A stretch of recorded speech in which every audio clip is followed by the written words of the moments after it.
Well, there are orchestrated efforts to rewrite or silence history. I find this to be heartbreaking as well as misguided. Our national history, full of promise and success and glorious things, also includes violence towards and oppression of several communities, including indigenous inhabitants, Chinese railroad workers, Jewish people, and Japanese Americans. There was apartheid in the southern states in a system known as Jim Crow, and ongoing violence and discrimination against people of color to this day. And of course, there was the great evil of slavery. We can't heal from what we won't admit, and we can't expect to be forgiven for what we show no remorse for. And we can't get better by pretending our past was different than it was, or by suggesting that an inadequately dealt with past doesn't continue to harm people.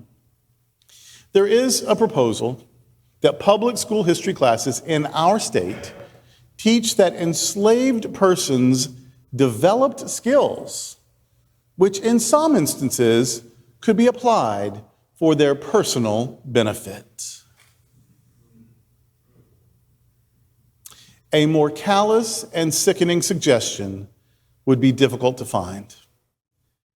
And to put that in textbooks, to completely try to sanitize our history, that is a playbook from other times of oppression.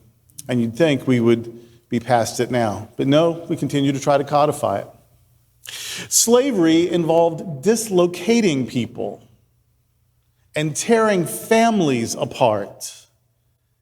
It included torture and rape and greatly reduced lifespans, not just because people weren't fed properly or they were worked too hard, but also if they were injured, they would sometimes be calculated that it was cheaper to replace a person than to get him medical treatment. And so, yes, greatly reduced lifespans. And a legacy of racism that still plagues us comes from that. There was nothing beneficial about slavery. And that we would even form sentences to suggest otherwise shows how broken we remain from it. It's also ridiculous to assume that people taken from their homeland were unskilled. They had built their own societies, their own worlds, their own countries, their own governments, their own ways of living. It is ridiculous and racist to assume that people taken from their homeland were unskilled. They included farmers and teachers and architects and priests and healers of their communities. Many had skills, and all had humanity. My clarion call today is to beg you to not allow yourselves to be desensitized or fooled by the attempts to literally whitewash history. This sort of thing is why the distractions of all lives matter are so hurtful. This is why the lie that we don't need protections in academic settings, because really we're all starting from the same place anyway. All that's from in the past. Is it? If it's in the past, then let's teach the past in history classes.